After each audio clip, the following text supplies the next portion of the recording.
No meio missionário, é muito comum ouvir falar sobre a janela 1040. Se você não sabe do que se trata, vou lhe explicar. Bem no meio do nosso globo terrestre, temos uma linha horizontal imaginária que se chama linha do Equador. Essa linha divide o globo em duas partes. A parte superior se chama hemisfério norte e a parte inferior, hemisfério sul. Acima e abaixo da linha do Equador, temos outras linhas paralelas a ela. A distância dessas linhas em relação à linha do Equador recebe o nome de latitude, e sua medida é dada em graus. Existem outras linhas imaginárias que ficam na posição vertical, as quais chamamos de meridianos. A distância entre os meridianos recebe o nome de longitude, e sua medida também é dada em graus. A janela 1040 é uma faixa de terra que começa no oeste da África, passa pelo Oriente Médio, vai até a Ásia e sobe entre as linhas de latitude 10 ao norte da linha do Equador, indo até a linha de latitude 40, formando um retângulo conforme a imagem acima, a qual chamamos de janela 1040. Os países dessa região são considerados como o cinturão da resistência. Isso porque se trata de um número expressivo de povos não alcançados pelo Evangelho de Cristo e também muitos de seus governos são oficialmente contrários ao evangelismo cristão dentro de suas fronteiras. A janela 1040 possui 62 países abrangendo países do Oriente Médio, África, Ásia, Eurásia e Europa. Em vários desses países, a população evangélica não chega a 1%. A perseguição contra os cristãos nesses países é severa e faz com que eles sejam impedidos de ter uma Bíblia Sagrada, orar, frequentar templos cristãos, ter liberdade de fé. Alguns têm seus templos queimados ou demolidos, outros sofrem severas torturas e ameaças de morte para negarem a fé em Jesus Cristo e muitos são mortos publicamente a tiros, queimados, espancados ou enforcados. Na janela 1040 se encontra a maioria dos seguidores das religiões que estão entre as maiores do mundo: islamismo, budismo e hinduísmo.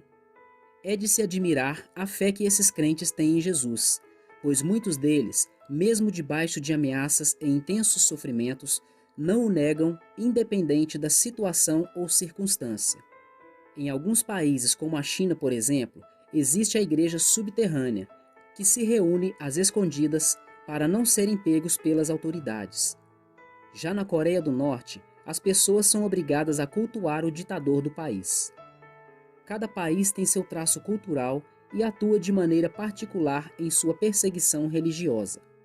Os cristãos e missionários que atuam nesses e outros países necessitam muito de nossas orações e também de recursos materiais e financeiros para que o trabalho de evangelismo e pastoreio tenha um sucesso e crescimento para a glória de Deus. O Senhor Jesus nos ensina que devemos orar a Deus para que mais obreiros sejam enviados para ganhar e cuidar das almas. Em Mateus 9, versículo 35 ao 38, está escrito: Jesus ia passando por todas as cidades e povoados, ensinando nas sinagogas, pregando as boas novas do reino e curando todas as enfermidades e doenças. Ao ver as multidões, teve compaixão delas, porque estavam aflitas e desamparadas, como ovelhas sem pastor. Então disse aos seus discípulos: A seara é grande, mas os trabalhadores são poucos. Peçam, pois, ao Senhor da seara que envie trabalhadores para a sua seara. O Ministério Portas Abertas é uma das maiores entidades no Brasil que investem em missões no globo terrestre. Não deixe de visitar o site e conhecer mais sobre nossos irmãos perseguidos que tanto carecem de nossas orações e ajuda. Se você não é inscrito no canal, se inscreva e compartilhe esse vídeo para que muitas pessoas sejam abençoadas com a palavra de Deus e conheçam a realidade do cristianismo ao redor do mundo. Muito obrigado por mais uma visita ao canal A Porta Estreita. Até o próximo vídeo e que Deus continue te abençoando. Do Afeganistão estabelece a nação como um Estado islâmico. Por isso, todas as demais religiões não são bem-vindas no país. O governo trata os cristãos com severa hostilidade. Os cristãos também enfrentam violência nas comunidades. Deixar o Islã é trair as raízes culturais do país. Assim, quando alguém aceita Jesus como Salvador, isso se torna motivo de vergonha para a família e amigos. Todos os cristãos no Afeganistão são convertidos do islamismo. Eles não podem viver a fé abertamente. O futuro dos cristãos expostos no país é somente um: morte. Apoie os cristãos perseguidos. www.portasabertas.org.br. O trabalho físico era difícil, mas o mais difícil era não ter liberdade de fé. Não podíamos orar livremente.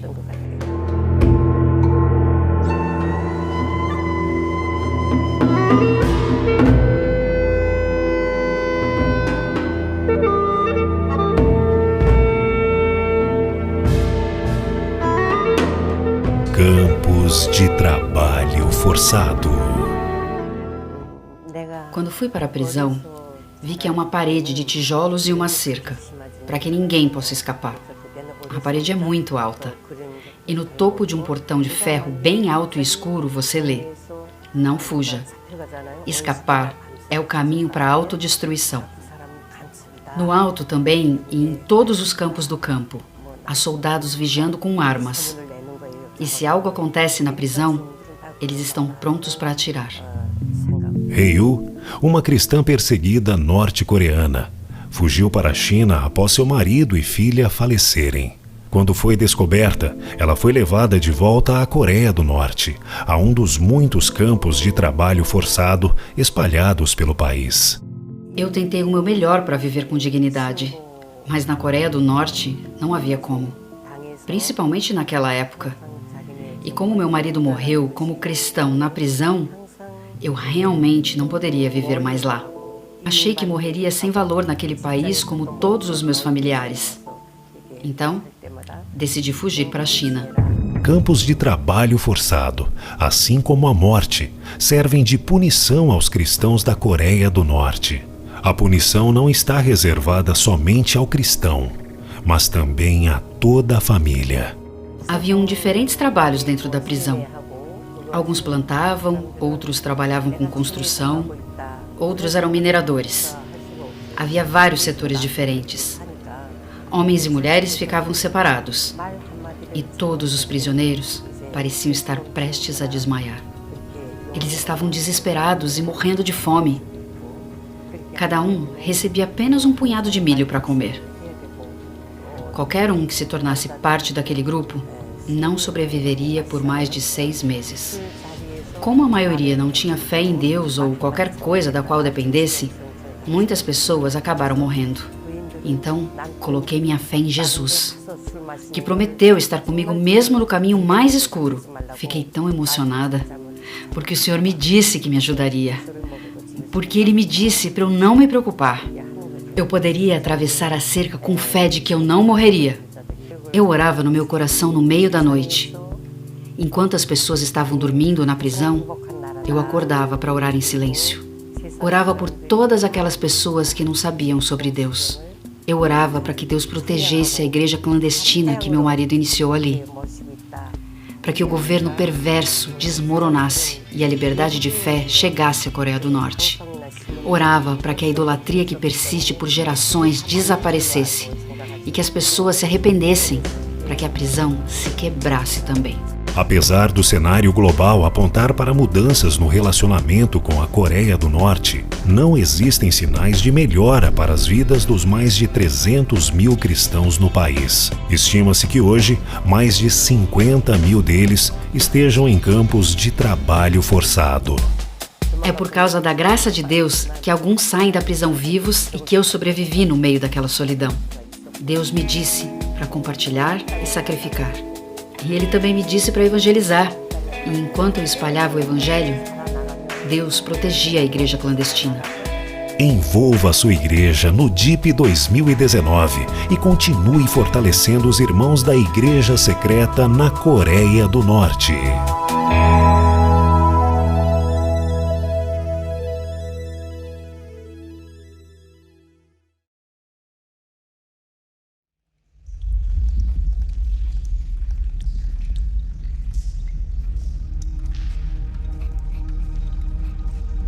Querido irmão,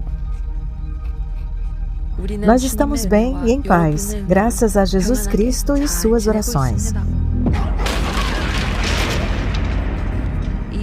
Eu estou transbordando enquanto escrevo para você, porque temos recebido presentes de vocês que nunca conseguiremos retribuir. Quando nossa Bíblia foi encontrada, ela foi destruída imediatamente. E porque somos cristãos, fomos enviados para um vilarejo remoto, sem nenhuma esperança de sairmos dali um dia.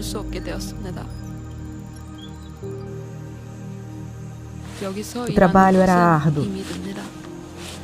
A comida aqui era pouca. E estávamos sempre com fome ou doentes. Precisávamos colher ervas nos pastos para sobreviver.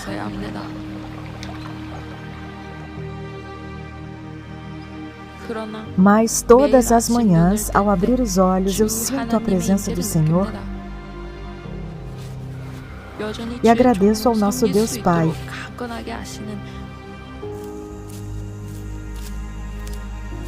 Por ainda ter forças para continuar a ser usada como sua serva.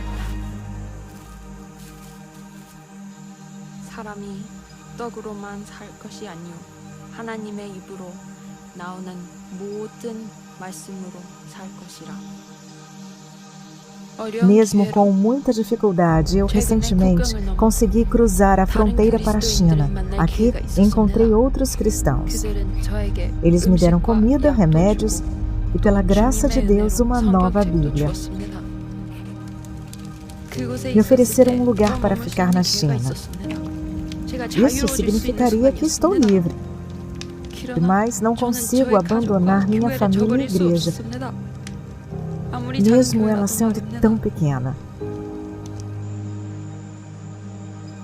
Da sua perspectiva, pode parecer que vivemos uma vida amaldiçoada.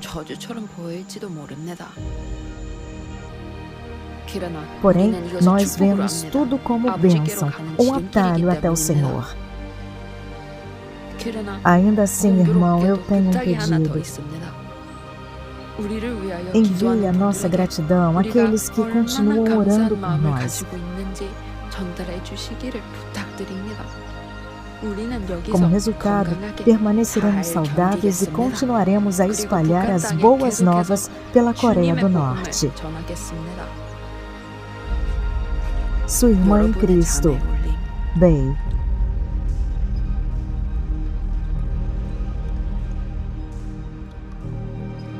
Graças ao seu apoio aos nossos irmãos norte-coreanos, Bei pode ajudar outros cristãos em sua igreja secreta.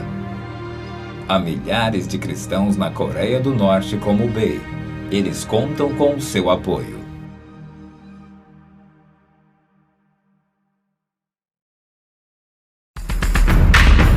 Eu tinha muitos pensamentos na minha mente. Achava que eles o tinham matado. O povo começou a se levantar e se opor ao crescimento da igreja. Silvia e Leopoldo são um casal de pastores no México, um dos países recorrentes na lista mundial da perseguição. Em várias comunidades indígenas, a decisão das autoridades locais está acima das leis oficiais do país. Se o povo decidir que não há mais lugar para aqueles que entregam suas vidas a Cristo, o Estado nada pode fazer para protegê-los. Como resultado, os cristãos enfrentam ameaças, violência e expulsão de suas próprias terras. Quando Leopoldo entregou sua vida a Cristo em 2002, ele começou uma igreja local em sua cidade, em Oaxaca. Isso gerou forte revolta. As pessoas começaram a se levantar e a se opor ao crescimento do grupo dos cristãos. Mas como a essa altura já me viam como líder do grupo, o foco era mais contra mim, contra meus filhos, contra minha esposa. Me lembro que no dia 5 de novembro, eu estava com minha esposa e meu filho Leonardo em casa, depois do café da manhã, quando um grupo de mulheres veio até a casa e me tirou de lá porque o povo estava todo reunido na comunidade e eles queriam me ver lá. Comecei a chorar de preocupação e não pude fazer nada. Eu apenas me inclinei para olhar pela janela para a rua e foi nesse momento que vi toda a multidão vindo para casa e pensei: eles vêm atrás de mim e do meu filho. Fiquei sem reação. Não podia fazer nada, mas eles não vieram atrás de mim. E percebi que eles foram ao templo, porque o templo ficava na frente da minha casa. Mas o barulho que eles estavam fazendo, eles estavam derrubando o templo. Eu estava lá quando ouvi que já iam trazer as máquinas, um zumbido, e eles falaram: nós temos que derrubar a casa do pastor. Temos que derrubá-la, você tem que acabar com tudo. E a única coisa que eu fiz naquela hora, que eu poderia fazer enquanto tínhamos serviço de internet, foi, na minha angústia, discar os números que eu sabia de cor. Eu liguei para os pais do meu marido e disse a eles: sabe o quê? Levaram o Leopoldo para a cadeia e não me deram mais nenhuma informação. Agora mesmo vieram demolir o templo e vão derrubar a casa também. Estão atirando pedras com força em mim. Então eu vi que começaram a puxar os cabos da casa e a antena foi para trás e eu não falei mais nada e fiquei assim, sem reação, sem comunicação, sem nada. Fui me trancar em casa, fechei a porta e disse para o meu filho que estava lá dentro: o que vamos fazer? Falei para ele: você vai para a casa do seu tio e deita embaixo da cama, não saia. Eu fiquei muito preocupada com o meu filho. Mal sabia que o meu marido estava bem pior. Enquanto Silvia, assustada, estava trancada em casa, Leopoldo estava sendo espancado e atacado na praça central da cidade. Foi ali que quebraram minhas costelas e eu não consegui mais me mexer totalmente. Então alguém me arrastou e me puxou para que pudesse me colocar em uma cadeia. Eles me jogaram na cela sem nada e fecharam a porta. As pessoas vinham até a porta querendo que eu saísse de novo para continuar me batendo. E a polícia não permitiu mais porque já tinham me colocado na prisão. A polícia conseguiu negociar com os moradores e somente após 4 dias o pastor Leopoldo foi libertado. A Portas Abertas entrou em contato com a família e ajudou no que pôde. A primeira ajuda que a Portas Abertas nos deu foi o apoio espiritual. O apoio espiritual de todos os irmãos que estão colaborando de uma forma ou de outra através da Portas Abertas em oração. Esse foi o primeiro apoio que recebemos da Portas Abertas. Mais tarde, a Portas Abertas nos ajudou com uma fonte de trabalho que foi a aquisição de um mototáxi que o Alex, meu filho, começou a dirigir para sustentar a família. A Portas Abertas também nos apoiou com treinamento para poder superar esse trauma, esse dano psicológico, tanto em meus filhos, minha esposa e eu mesmo. Sou muito grato a Deus porque, apesar de tudo isso, tudo que passamos e o que vivemos, posso ficar com meus pais. Eles estão aqui comigo, minha família, meus irmãos. Depois de tudo que passamos, talvez eles pudessem ter matado meus pais lá, mas não, isso não aconteceu e sou muito grato a Deus por isso. Porque, apesar de tudo que vivemos, o que passamos, Deus cuidou de nós e vi sua mão. Silenciou tudo: comida, dinheiro, saúde. Há muitas coisas pelas quais sou grato, mas principalmente a vida dos meus pais que estão aqui vivos e estão comigo. Apesar de Alexis, Leopoldo e Silvia agradecerem a ajuda, eles ainda precisam do seu apoio. Ore para que a família experimente a cura e seja fortalecida na fé.